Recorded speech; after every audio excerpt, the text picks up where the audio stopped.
Hi everybody, welcome back to our channel named as Dialect Ground. You are listening to Sheenam and I hope you all are in the great spirit guys. So, आज हम बात करने जा रहे हैं guys of speaking module. Yes, you can even take the any kind of a speaking. आप किसी भी इंटरव्यू में it's not about only especially IELTS. अगर आप किसी भी स्पीकिंग पार्ट को परफॉर्म कर रहे हो सो टुडे विल डिस्कस कि कौन सी चीजें ऐसी हैं जो करनी नहीं चाहिए. Yes guys, will more focus on the don'ts, क्योंकि मेरे को लगता है कि हमें नेगेटिव चीजें ज्यादा इन्फ्लुएंस करती हैं. हम नेगेटिव चीजों पे ज्यादा फोकस डाल के चीजों को समझते हैं.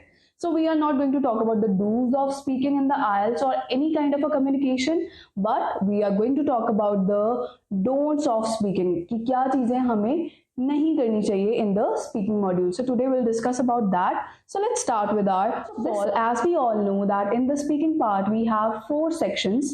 The first is of the introduction, in which we have to tell about our name, our qualification, our hometown. After that, it should be followed by the general part. Yes, उसके बाद हमारे से general questioning होती है, जिसको हम part 1 भी कहते हैं, क्योंकि main questioning आपकी इसी part से start होती है. Second we have the Q card. इसके बाद हमें एक क्यू कार्ड, एक टॉपिक दिया जाता है जिसके ऊपर हमें परफॉर्म करना होता है. And last but not the least the follow up session. मतलब जो भी आपने क्यू कार्ड में बोला है उसके अलावा जो भी आप आंसर डिक्टेट कर रहे हो उसके अकॉर्डिंग आपको क्रॉस क्वेश्चनिंग होती है. But our today session is on the specially part 1. आज हम पार्ट 1 की क्वेश्चनिंग के बारे में बात करेंगे कि क्या चीजें हैं जो हमें अवॉइड करनी है, specially in the case of part 1. So guys, let's start with the first thing. Whenever you have some kind of a questioning in the part 1, always remember that don't give answer in a one word or in a one sentence. Yes guys, मैंने बहुत बार ये चीजें सुनी भी हैं बच्चों से, जब वो इनिशियली इस लाइन में आता है या कई बार किसी और सेंटर से आके वो ऐसे परफॉर्म करते हैं that they just give one line answer on one word. Specially ये चीजें बिगिनर्स करते हैं जिनको इस चीज के बारे में कुछ फेमिलियरिटी नहीं होती. But always remember that never use one word or one phrase answer. For example, अगर आपको कोई question आया है, do you live in a house or apartment? You simply say a house. Well, it sounds very wrong, guys. So never go with that. Try to extend your answer. Try to expand your answer, but not in that much length. इतना ज़्यादा भी हमें extend नहीं करना होता. We have to be very much straightforward in the part 1. Straight forward का मतलब ये भी नहीं है कि हमें बस सिर्फ सिंपल चीज़ों को 1 और 2 सेंटेंस में लाइन को बोल देना, बट एटलीस्ट उतना बोलना है जितना हमें लगता है कि ये चीज़ फुलफिल हो गई है what ever examiner ask me in the part 1. So go with that and never ever use the one word strategy for the part 1 questioning guys. It will not work for you. Next thing that you need to work on, don't go for the memorize answer. Yes, काफ़ी बार हम देखते हैं कि बच्चे काफ़ी crammed answer perform करते हैं क्योंकि उनको लगता है शायद इस पार्ट में ही रेपिटेटिव क्वेश्चंस आते हैं. लाइक फॉर एग्जांपल, अगर आपको कुछ आ जाता है आर यू वर्किंग और स्टडिंग, या आपको पूछा जा सकता है okay do you live in a house और अपार्टमेंट. तो काफ़ी बार ऐसा होता है कि बच्चे क्रैम्ड आंसर लेके आते हैं बिकॉज उनको लगता है कि ये चीज़ें तो परफॉर्म होने वाली हैं. So we have to go with the trick for that. But guys, this will again not work for you. आपको कहीं ना कहीं अपनी कैजुअलिटी पे वर्क करना पड़ेगा. जो भी आप नेचुरल फील करते हो या जो भी आप नेचुरल परफॉर्म करते हो, गो विद दैट. क्योंकि मेरे को लगता है जब हम मेमोराइज वर्ड्स या मेमोराइज आंसर्स की तरफ चलते हैं, कहीं ना कहीं हमारे माइंड में प्रेशर क्रिएट हो जाता है बिकॉज वी नो कि हमने ये क्लासेस में प्रैक्टिस करी हुई है, अब तो हमें ये फाइनल टेक है तो हमें परफॉर्म करना ही पड़ेगा. Guys, don't go with that. अपनी रियल स्टोरीज को इलैबोरेट करोगे, that will benefit you more as compared to the memorising answer. क्या फायदा है अगर आप स्ट्रेस लेके माइंड में और वो चीजें बोली नहीं गई जो आपने परफॉर्म करी थी. ओके, क्लास में मैं 4 लाइन्स बोलती थी, यहाँ पे सिर्फ में से 2 बोली गई हैं. So don't go with that.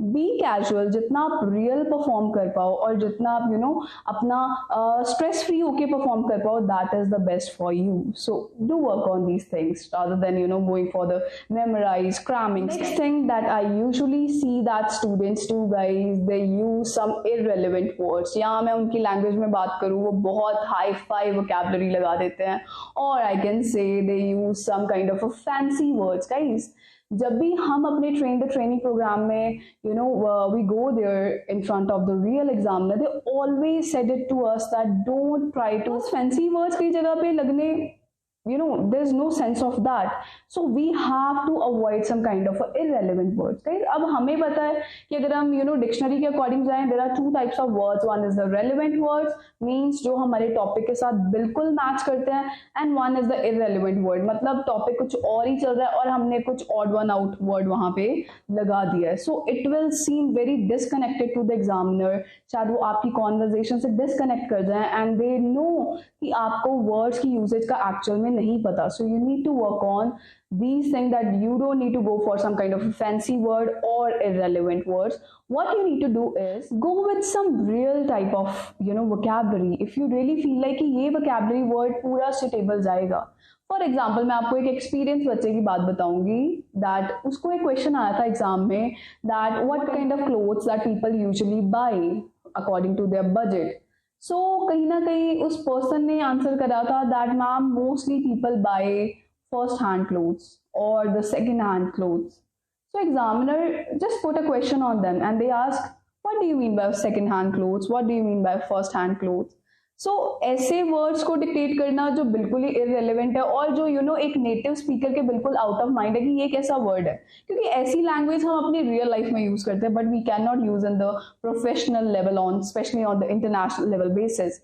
So आपको relevant words के ऊपर ही जाना है. If they are saying okay what kind of clothing that people usually buy under their budget, you can say that they can even go for the premium kind of clothing, the authentic clothing. So they can even go with the relevant word. But उसकी जगह हमने कोई अपनी language का बनाया हुआ word लगा दिया like first hand, second hand. We don't need to go with that. We can even go with the replicas. जो word हर किसी को समझ आता है, which is also available in the dictionary, guys. So never ever use irrelevant word. Use the word which are common to everybody. Because जितना आप common चीजों को perform करोगे, you can easily go with the things. Another thing, guys, you don't need to use much. I cannot say don't use it. Okay, stop using it. But yes, I prefer use few of the things, that is the idioms, guys. Even I made earlier video on it that don't use a lot of idioms in your speaking. Yes, you can use just one or two according to the demand of the situation, but don't use a lot of idioms, guys. Idioms means in our Hindi language that is muhavre.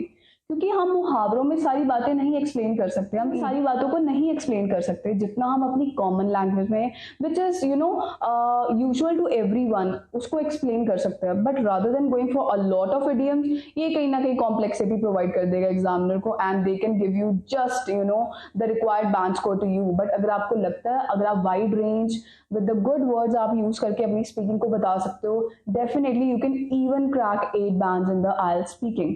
So avoid the lot of idioms in your. कई बार आपने भी ये चीज को experience करा होगा कि जब भी एग्जामिनर हमसे कोई क्वेश्चन को दोबारा पूछता है but in a paraphrased form.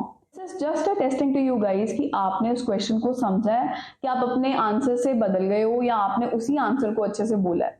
अब इसमें बच्चे दो चीजें करते हैं, या तो वो सेम लाइन को रिपीट कर देते हैं that okay I belong to Amritsar. अगर उनको पूछा गया so where do you belong to, okay where do you come from, तो जब वो उनको वो पैराफ्रेज करके क्वेश्चंस को पूछते हैं बच्चे normally same as it is line को बोल जाते हैं. And this is also negative part, guys don't do that. You can do two things.